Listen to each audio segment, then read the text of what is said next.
I am Sharon Constançon. I am chairman of the South African Chamber of Commerce, which is a UK-based entity.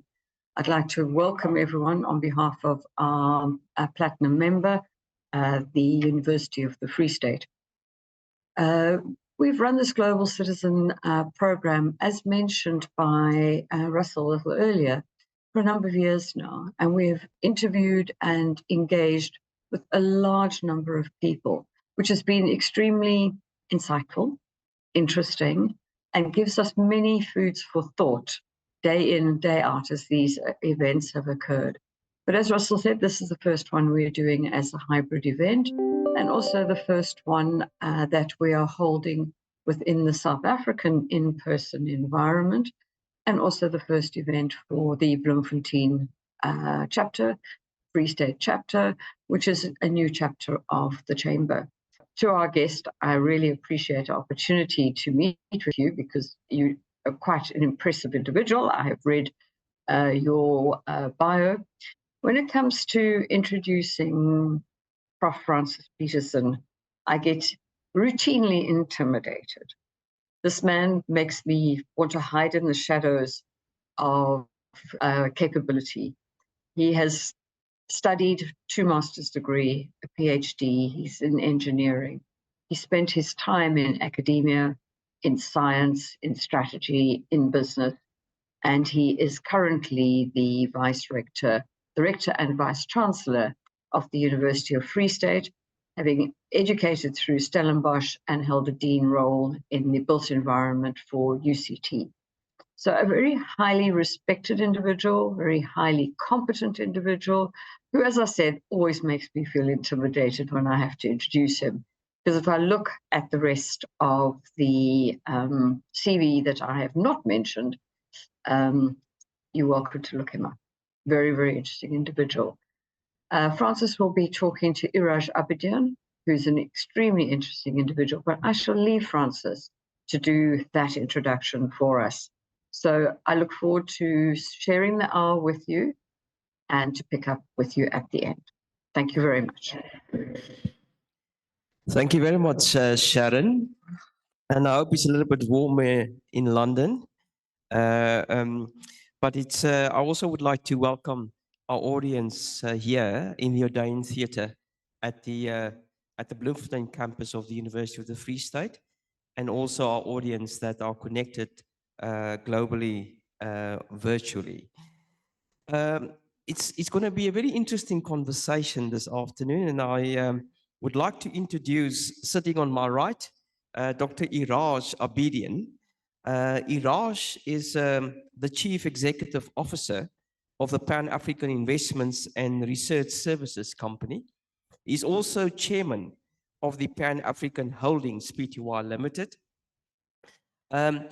During his career, he also spent time at the University of Cape Town as a professor of economics, and has advised various entities, various ministers, various ministerial departments. And I think his focus during these years has been on economic policies. So it's fantastic.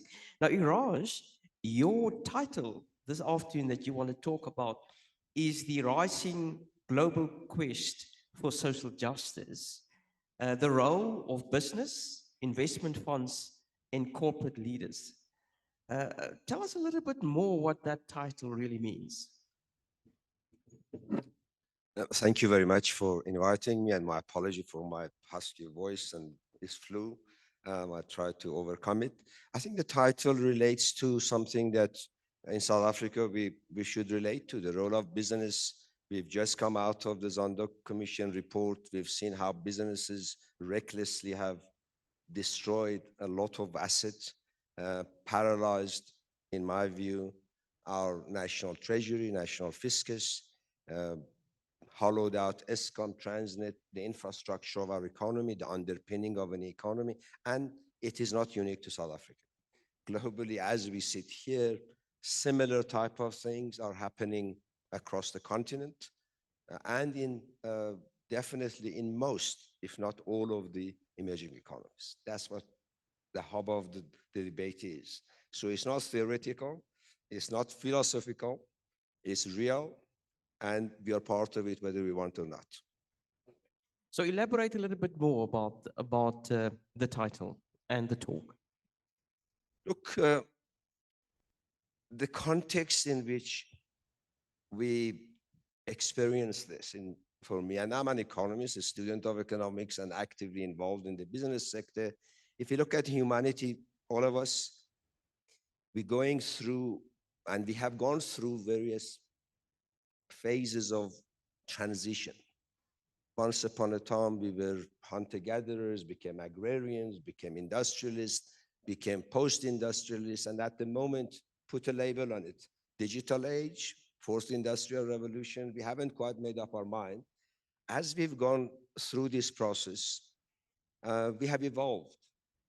We have reinvented ourselves. We've responded to the dynamics, industrial, social, psychosocial elements of where we had to survive. For example, during the agrarian or hunter-gatherer age, it was masculinity which mattered. You had to go and fight the beasts. So we praised and adored masculinity. We had heroes, we had warriors, and misogynist behavior became the norm, familiar. And men thought, well, that's how life should be. Then industrial age comes in, and I'm going as fast as I can. Suddenly we realize that masculinity alone is not enough to succeed, to dominate, to conquer. So we had to scale up production. We had to become clever. Our mind had to develop invention, industrialization, scaling up became the order of the day. The means of success was not how powerful you are, how much muscle you have, but it's about how clever you are, and you can automate things and produce more, bring the cost of production per unit down, push your competitors out. So then masculinity and muscular body strength had to be complemented with intellect. And of course, that evolved us to a different level, but still we had a lot of other evolutionary challenges that we had to do. For example, in the age of industrialization, greed, because now that you can produce a lot more and you can push your competitors out, from your country, you want to go to the next country, and from the continent, you want to go to the next continent. So imperialism emerged. And how do you do it? Well, you must convert your sword to tanks and bullets and guns and missiles and aeroplanes and fighter jets, etc., etc., etc.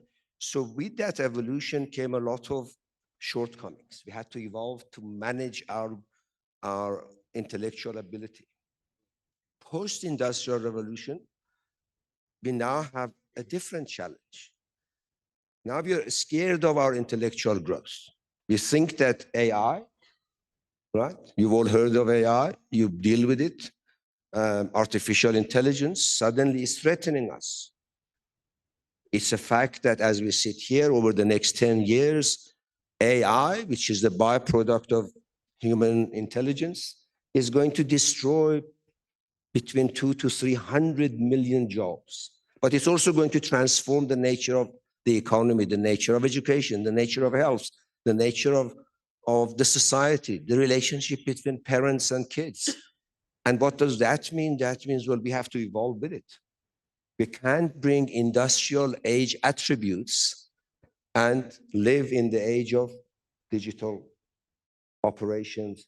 So it helps us to evolve, but we're battling. As we sit here on the planet for the first time, whether you are the most advanced or the least advanced, you are the biggest or the smallest, the weakest or the strongest, no matter which background you come from, we feel threatened by what's around us. We seem to be in the stage of transition that every day something new hits us. And how do we cope with that? And as Homo sapiens, we now have to evolve from Homo sapien or human 1.1 to human 2. But we don't know what exactly it means. What we do know is that certain things that we observe and we think is normal is not normal.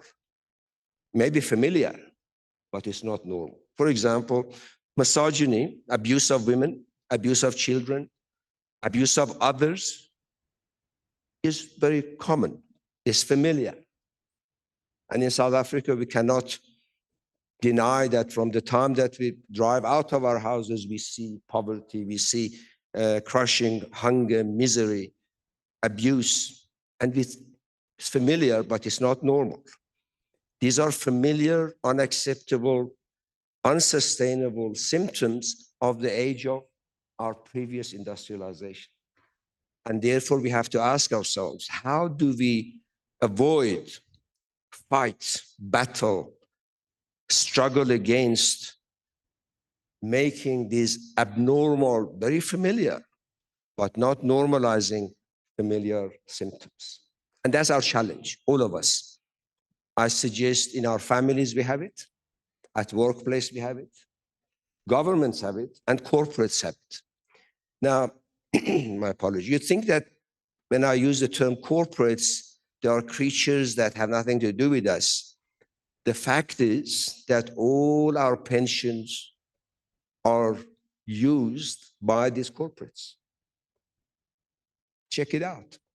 Fund managers make decisions about you and my future on the decision that they make on our pension funds. They don't have their own money. The society's money is limited to a pool of what economists call it, pool of national savings. And these national savings are in the hands of asset managers at Old Mutual, Sanlam, Liberty, etc., etc. They talk about they are the investors, but they're deciding on us. What ethics follows them? What balance of emotional, intellectual, and social intelligence do they have to make these decisions? And when they make the wrong decisions, when they refuse to back off because they have a title of CEO, CFO, minister, president, general, whatever, the consequences of those poor decisions, because they are not balanced as human beings in terms of caring for ethical conduct, for sustainable environment, for fair distribution of what the workers get and what the executives get, what politicians can and should not do. When they don't have the maturity as human beings in a balanced way to do it, then suddenly we see a very sad, tragic situation that those who are in business, in the name of business and investment, make decisions, and those who are in the offices of political nature or public nature, they make decisions based on what drives them, their greed, their love of power, and this chief executive the same. The consequences, 5,500 pages of the Zondo Commission report in South Africa. I'll come back to that, Iraj. I want to before I jump to the private sector, I want to pause a little bit with the state. Now, you also made in a preamble of the title of your talk a statement that you said that the states globally are not that efficient anymore. They're actually becoming more weaker. Now, my understanding of what the state should be is there should be adequate competency in the state. There should be ethical principles and the ethic of engaging as a state with their citizens. That need to be key. And then very importantly, the state need to understand that they serve the citizens. Now, if the statement that you made is not only in South Africa or in the African continent, it's a global statement, I want to understand why. Why did governance and why are governments getting weaker and actually is not effectively delivering what they should deliver? I think the history of the evolution, the establishment and the evolution of national states, particularly over the past 100-odd years, which was the byproduct of the Industrial Revolution age, created strictures, forms, rules of how we must manage military, because it's us, our nation against the others. We need to protect. So the concept of military, the concept of national security, the concept of information. Some information is secretive, is highly sensitive stuff, right? So these comes from that age where the means of information gathering, information generation was very, very different from information today. And yet the processes of the governments, not just our government, globally, they haven't changed. For example, America spends a great deal of huge amounts of money on national security. China counteracts it. Russia counteracts them. And so it goes. So if you look at a bird eye view, if you sit in a sort of one of these drones and go above the earth, what do you see human beings doing there? They're using their resources to do what? Massive amounts of it to spy on each other, to destroy resources. Because let's be absolutely honest with ourselves.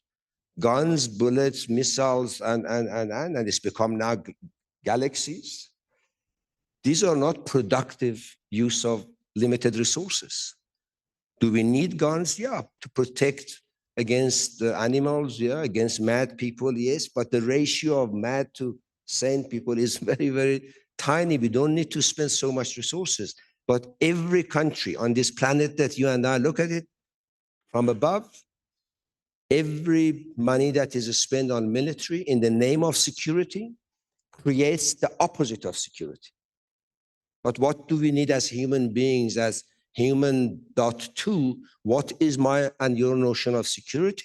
Is that not only our communities are safe, not only our country is safe, but also our neighbor is safe.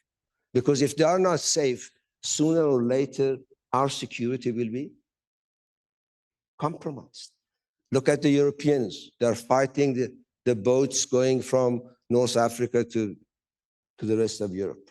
And yet they've spent a lot of money with the help of very intelligent, but not balanced human beings in the name of strategic planning in defense of our nation.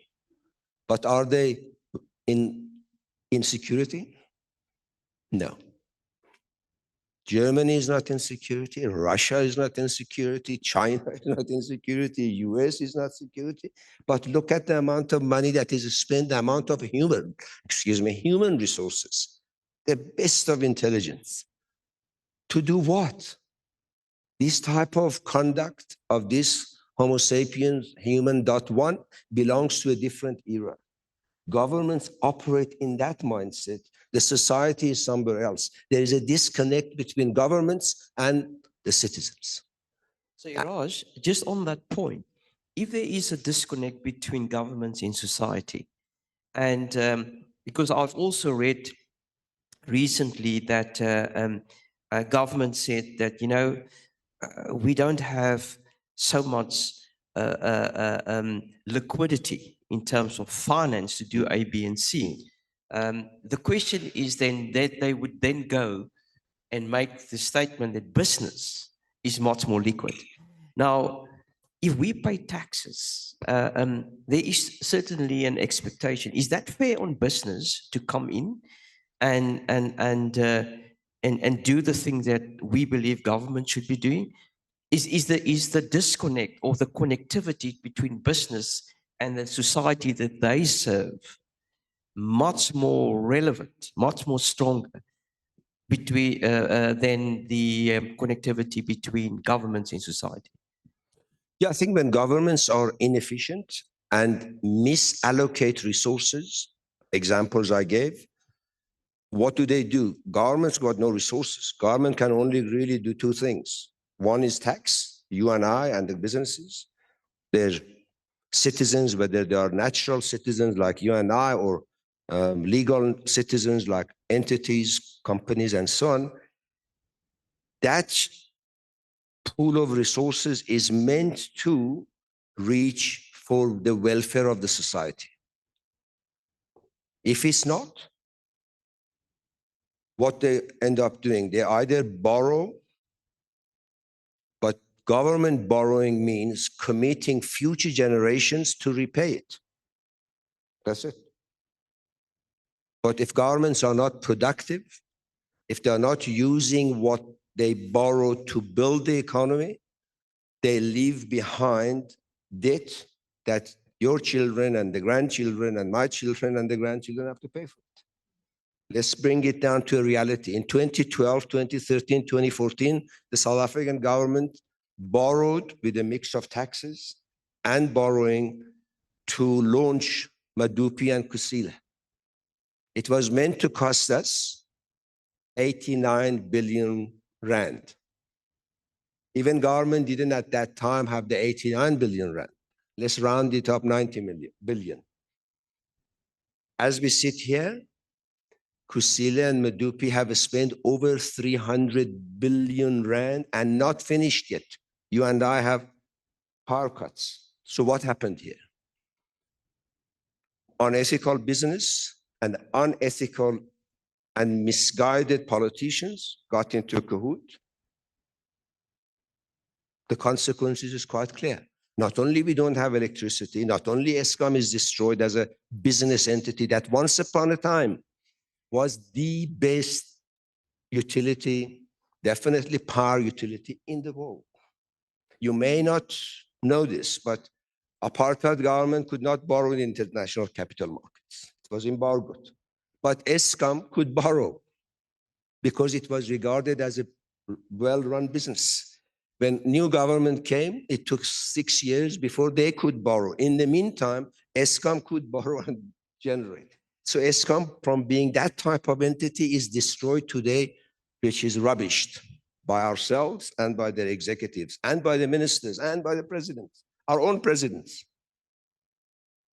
How many times have you heard our president saying Eskom hasn't got capacity, doesn't know, full of corruption, full of abuse? So they're rubbishing the institution. And yet they spent 300 billion of our future revenues in the name of power. So is it fair on business? Of course not, because they've taxed the business what they could. They're taxing them again because every business has to now have a generator and have a cost and so on. Every family has to have additional cost. Those who paid the tax in the past, their expectation was that this government is going to put it to good use, to create adequate power so that the economy can grow, so that we have more income, so that we have more taxes. From those more taxes, pay back the debt. Guess what? Now we've got the debt and no capacity. Business is suffering at the same time. Instead of flourishing, it's contracting. This morning, employment numbers came as I was sitting here. We lost more employment jobs as if we could afford it. So that is the problem, that when governments are not effective, when they are not focused, when they don't have political morality, when they haven't grown out of the age of strong men and position and titles, they've got the power, but they haven't got the emotional, intellectual, and moral balance to cope with the power that they have. It's like putting a teenager behind a Ferrari. What do you think he'll do or she'll do? Rest assured, we'll crash it. And look at around the globe, how many governments have crashed the Ferrari of the state? Not just our government. Look at UK. Look at United States. So find me a society. Sorry, Prof. Sorry to interrupt. Find me one society that people say, no, we know this driver is running this vehicle okay. Our governments are heading the right way. No, there is a disconnect everywhere. So I want to finish off a bit on the state, but it was the last question. You know, when I said that if the state can't deliver, which we expect them to deliver, business comes in, and there is an expectation from the state. So the whole idea of accountability is not there. But furthermore, if there's a disconnect between the state and society does not respond, it can create the impression that society is accepting it. Now, obviously, that's very simplistic, because society innovate and adapt and do all of those things. But that culture of acceptance can lower the bar morally within society, because the bar just becomes lower and lower. How would you comment on that? Is that something that you should be very careful about? That's the central piece of what you and I and all of us have to do, because we come from a time where, I mean, look at the languages that we use. We use governing party, right? So there is a governed, you and I, and the governor. So who are we to talk about the governor? We are governed. We must just follow. There is a king and the subject, right? So this language doesn't belong to today. We can't be passive participants in this process of governance, whether it's a corporate governance, companies, or whether it's countries' governance. And yet those who are in charge, they call it chief executive officer. Not in the army, in the companies. You just read my, he's the chief executive officer. It's a militaristic term. And yet I'm just an investment guy going to work every day, sweating it out. But the title is chief executive officer. It's a military term, does not belong to today. I do not order people what they should do, right? I'm coordinating a set of capabilities within the company. Calling me chief coordinator, yeah, that's better. And it's not also the right term, because we must find a new term. The point is this: we are in a new era. We need to redefine terms. We need to find new terminology that you and I can apply with. But at the moment, if you look at society, society has got three protagonists: individuals, the community, and the institutions. All three of them have to reinvent themselves, because this age of transition requires different thinking, different terminology, different way of operating. You and I cannot just be passive and just put label on governments if we are not putting them into account. You and I cannot be passive if our investment, who do our pensions, as I mentioned, we can't be passive. And I ask you, how many times have you got to the General Assembly of your pension funds? I submit, never. And you have better things to do. Well, if you have better things to do, then later you wake up and when you're about to retire, you see that your pension fund is not worth, not able to live, to keep your living. And who do you blame? Who should I blame? So accountability requires a consistency in each one of us in terms of what we believe and what we do. It requires a consistency between those who are in charge of the investments within the society, whether in the public sector or private or public sector, a consistency, a harmony between the values that they espouse and what they do. If ministers say, this is what I want to do, well, end of the year, they mustn't give me another speech. They come and say, this is what we've generated. And if not, you and I have to have a platform for taking them into account. And I hope that answers. No, I think it does. So I want to move slightly to the business sector from a different angle. Now, you mentioned earlier about the Zondo Commission, and obviously we link it directly to the state capture. And I'm not going to talk about the involvement of the politicians there. And we know what the impact of state capture did to South Africa. It's not only about 2 trillion rand that was stolen.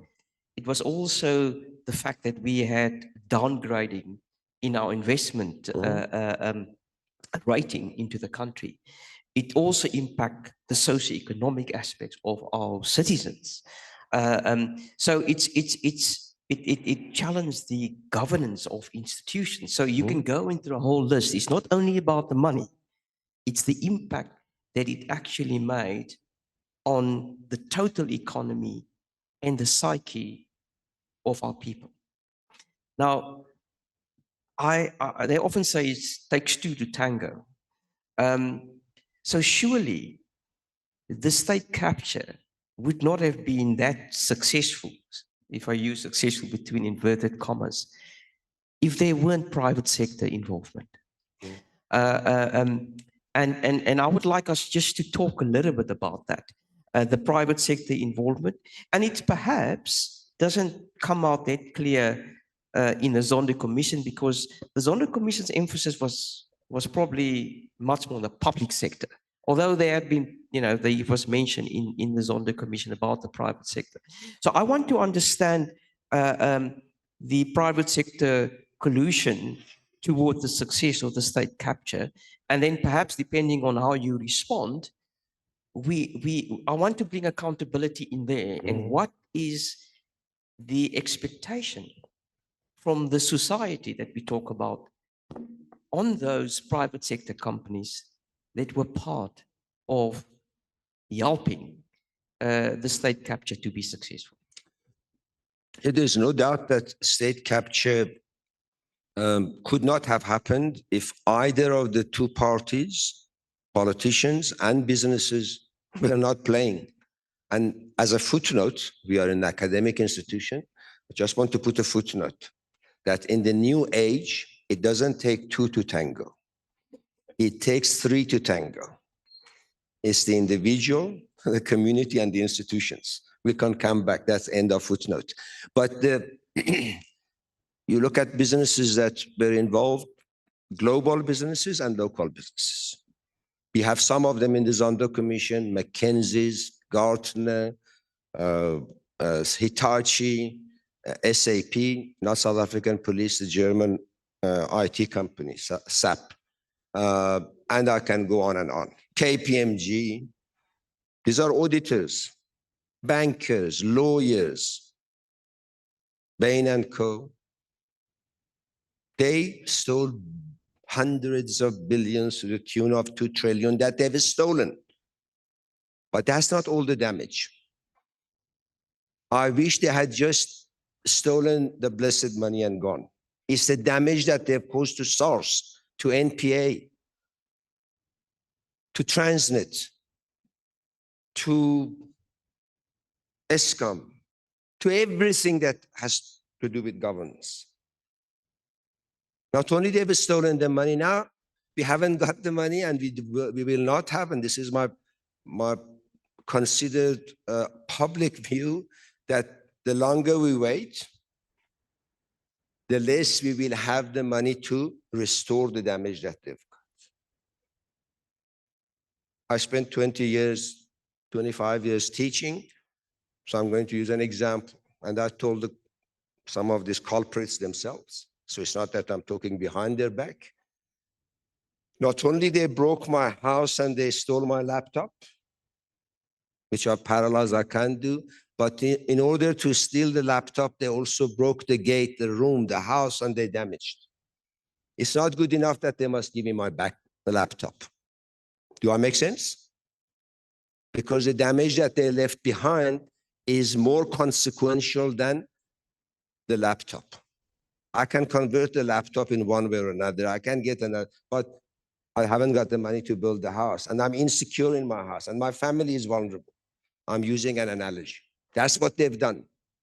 As we sit here, we are a vulnerable, fragile state because the underpinning of our economy, which is ESCOM and Transnet and roads, and drive around Mangaung, you'll see potholes. And government hasn't got the resources. Go to any university, any college, any hospital, the minister comes in pleading, we haven't got money, right? People are dying in our hospitals. People are dying because there is no water, but this is the money that was meant to build the dam and canals, and is it not? And when do you think at zero economic growth we're going to get the 2 trillion plus the damages to rectify this, to restore this? And even if we have the money tomorrow, it will take another 7 to 10 years to get back to where we are. So what are we going to do? Those three protagonists that have to tango now. It's individuals, you and I, our communities, our institutions. We need to say, well, you've agreed that you've caused this. How and what is the appropriate compensation?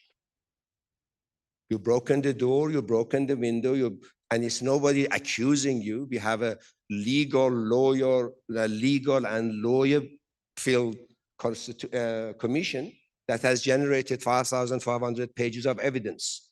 We are not accusing anybody. We have documented it.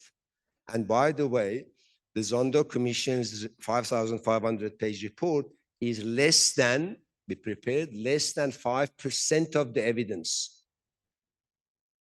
The only reason that they had to get the report out is because we were getting impatient that we take another generation to deal with the 95% that they haven't touched. Do I make sense? So the question is, do you want to keep quiet? We are one of the three that have to tango. Our institutions have to mobilize, our individuals have to mobilize, and our communities are going to mobilize. And rest assured, unless we mobilize, nobody is going to volunteer to pay. Bain & Co., a global consulting company, as we speak, in a belligerent way, is denying that they were involved in the destruction of SARS and the demolition of that institution. They're taking the National Treasury to court. So forget about, if we sit quiet, the unethical, the greedy, the misogynist, the abuser does not wake up by itself. It's the same attributes of the previous age.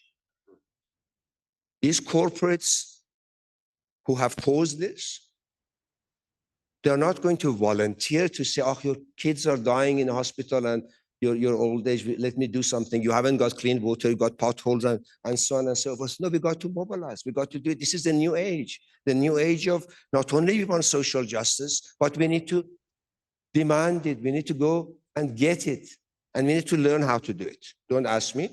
I've got some ideas, but I haven't got all the ideas. Iraj, so I think what I read into what you're saying is there need to be reparations.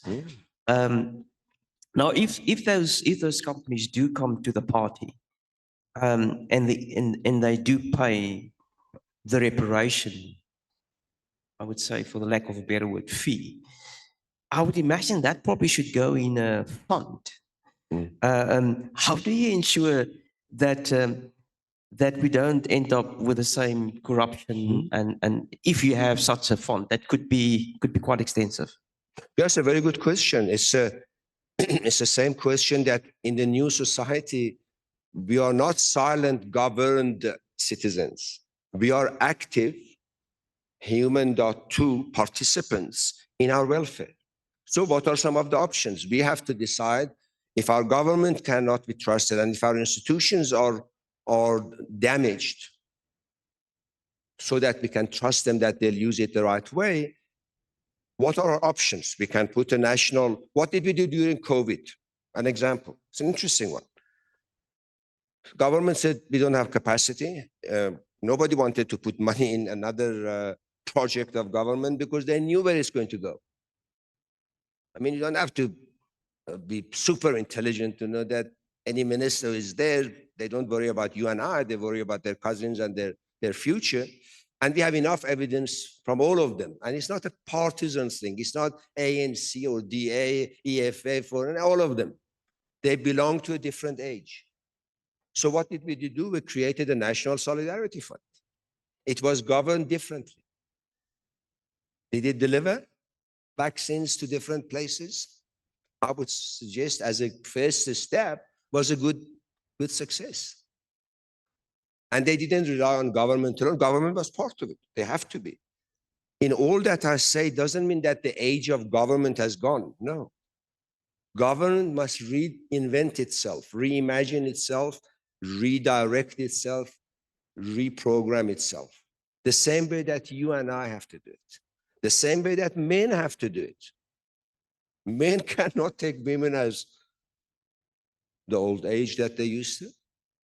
And women should not accept that the men treat them that way. Right?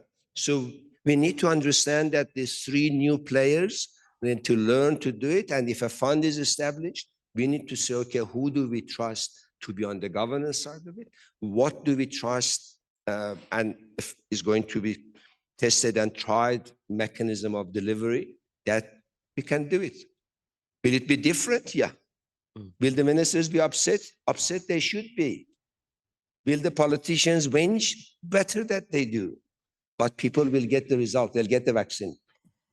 Iraj, I sort of looking at the time, but I want to squeeze in another question before I'm going to ask Russell to see whether there's any questions here in the audience, and then I'm going to give back to London, to Sharon, because this conversation is only heating up now, and then we're almost running out of time. But I want to move to a more positive outlook. So we talk about society, and I want to say that there are inherent strengths amongst members of society.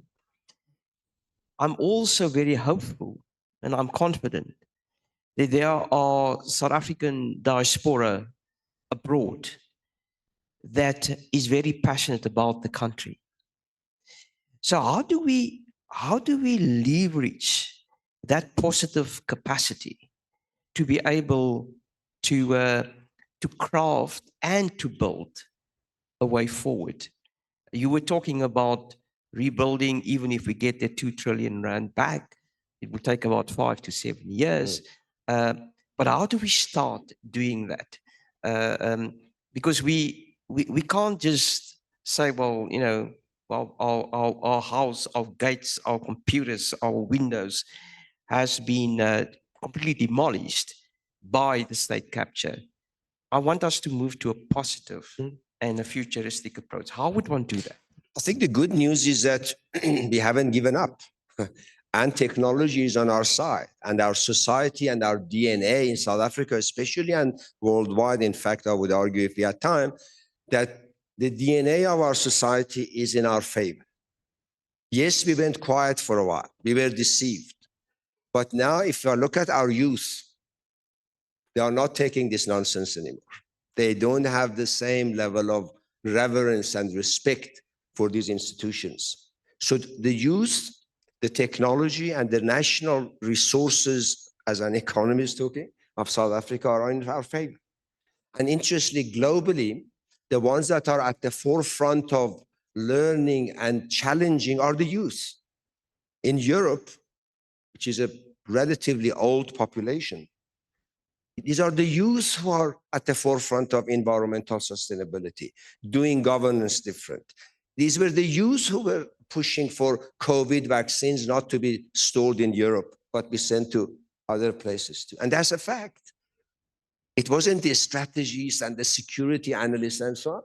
It wasn't the chief executive of the army or the chief executive of the corporation. It was the youth who were saying, we don't need so many vaccines to be stored. Guatemala needs it, Africa needs it, Middle East needs it. So the youth is our source of hope. Technology is on our side. If you look at our problems, for example, electricity, which is a daily challenge we have, quite frankly, the technology will save all of it if we have the right leadership in the private and public sector and in the community. You and I am prepared to put every penny that I've learned on this table in the public, that within 18 months, every house in South Africa could be with electricity. Okay. Not just the rich, the poor too. Iraj, I'm going to ask Russell just to test the audience, maybe for 1 or 2 questions, and then I'm going to hand over to Sharon. There's so many other things I wanted to ask Iraj, but one conversation that I would like to bring back, Russell and Sharon, is there is also an initiative that Neil Groneman from Sabanya and Jannie Durant from Remkro is driving between government and business to deal with the challenges specifically that the legal system is experiencing in South Africa, to be able to bring people to justice and to grow the economy in a sense. And it'll be good to have a 3-way conversation at some point between yourself and Jannie and Neil. But that is something that I will talk to Sharon. But over to you, Russell. Okay. Thanks. The way we'll do this is we'll take one or two questions here, and Sharon, you online as well, and we'll see if there are questions from Sharon's. We'll do them in groups of 3, and hopefully we can get through at least 2 rounds. So let's see, anyone here? Okay. I think it's evening now, right? It's after lunch almost. Let me start by appreciating the engagement that we are going to have, because we're still in the process of having it. I have more real questions, but I'll submarine some of them. Prof, you mentioned that there's a development that is taking place. We move from all the phases or levels of life. You mentioned from technology to certain things. I wanted to check how imperative is that for the developing state to catch up with globalization? Because it's a tangible fact that the more the developing state is trying to catch up with technology, it continues to be a space between the development itself and the developing state. For an example, I think by now the developed states are on their 5th revolution, whereas we're still struggling with the first one. Secondly, you touched the most imperative thing, I think, where you talk about the distribution of a wealth, that it should be compulsory or something like. I didn't catch what you were trying to say, but then I think this one is the reason we find ourselves struggling with the development, especially when it comes to state and certain things. We end up seeing ourselves under the instability of governance that we find ourselves within right now, because of we are struggling for economic liberty. The last one I will suspend that as you say. The last. So the question really is that he says there's a gap between where society has moved and this idea of being a developmental state.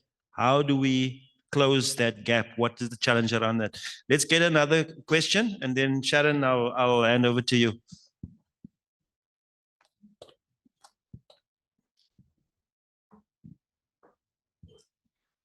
Thank you very much, Dr. Russell. Good afternoon, Prof. Firstly, thank you very much for this very insightful conversation.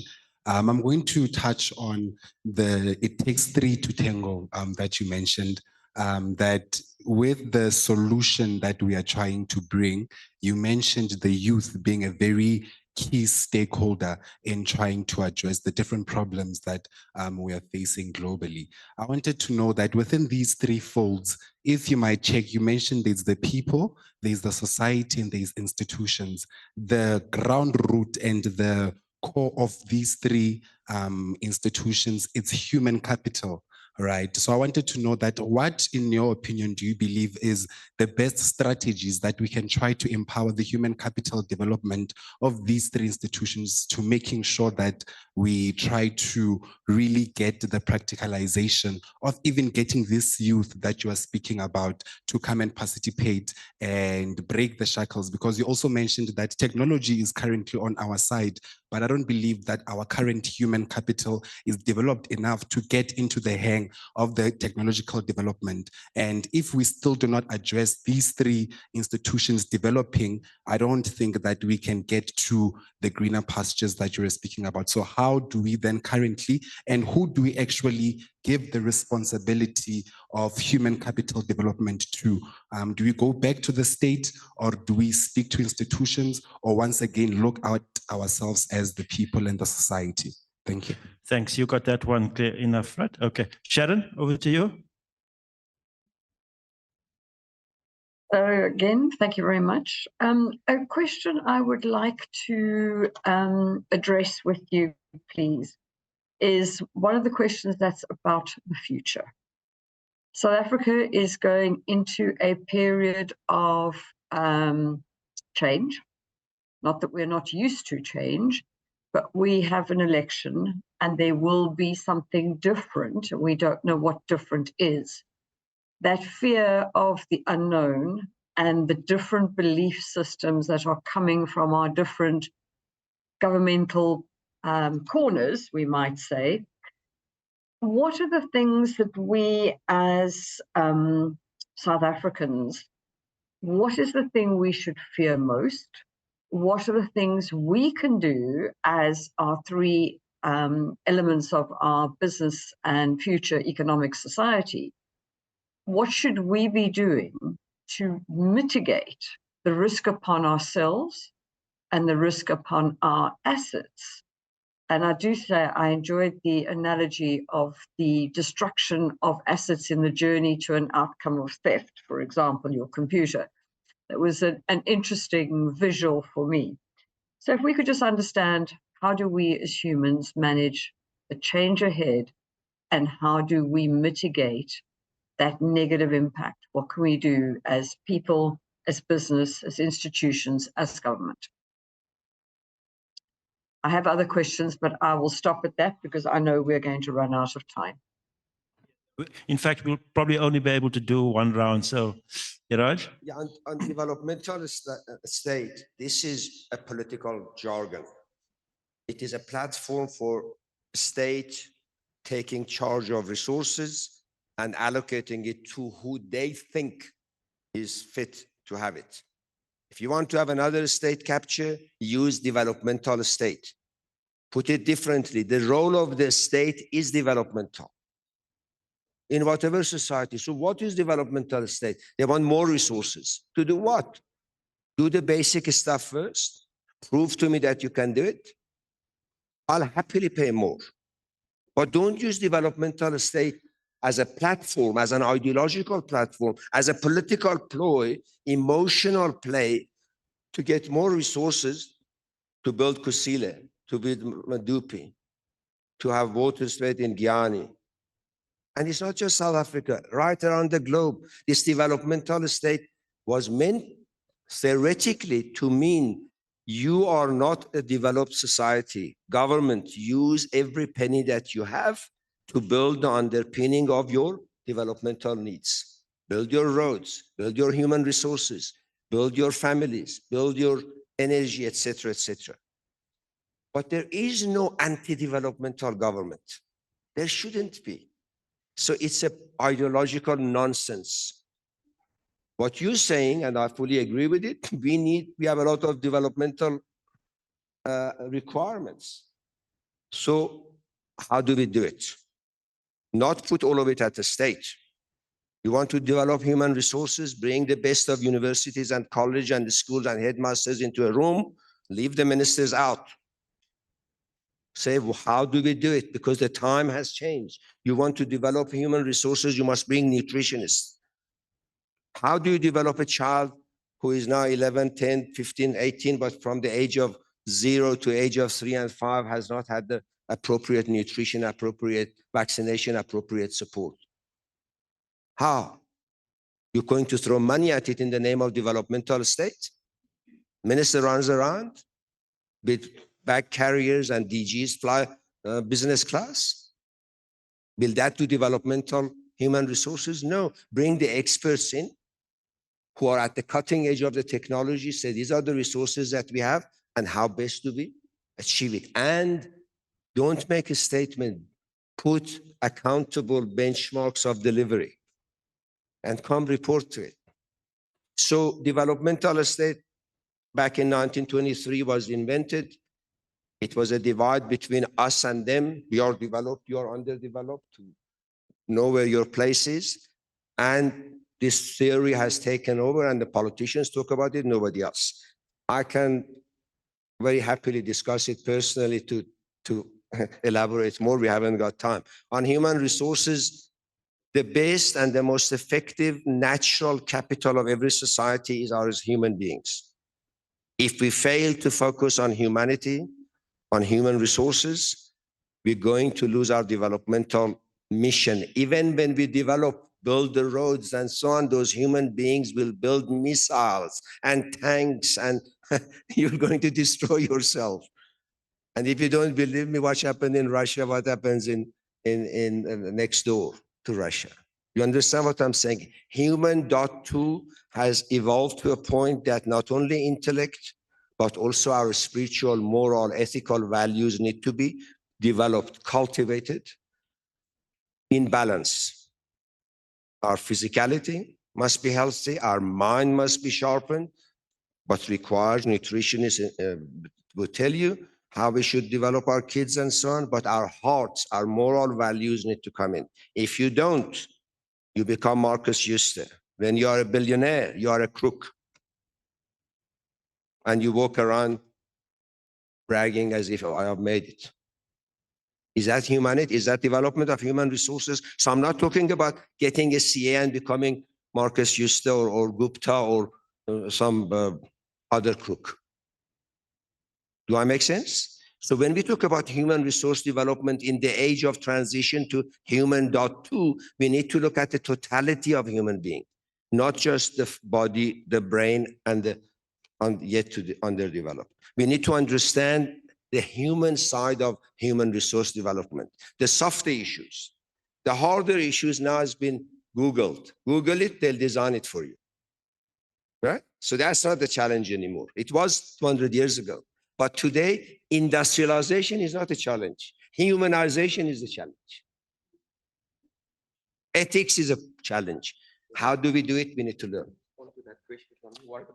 I know, I'm sorry. What can we do? An awful lot. The first thing that we can do and should not stop doing, we cannot be silent. We need to, in whatever corner we are, don't look for who will lead us. We are all leaders in the little corners that we are. Our corners are important. This notion that we look up to our leaders, no. Look to human beings. And if next door neighbor has got humanity in them, and I wish I had time to give you many, many practical examples, we need to rethink the role that we play. Business has got a role to play. Each one of us has got a role to play, but we cannot collectivize it. We cannot talk about the role of business. Business is not homogeneous. Business is very diverse. Each of them can do different things. There is an awful lot of opportunities in the society that business doesn't do because it says it's the job of the government.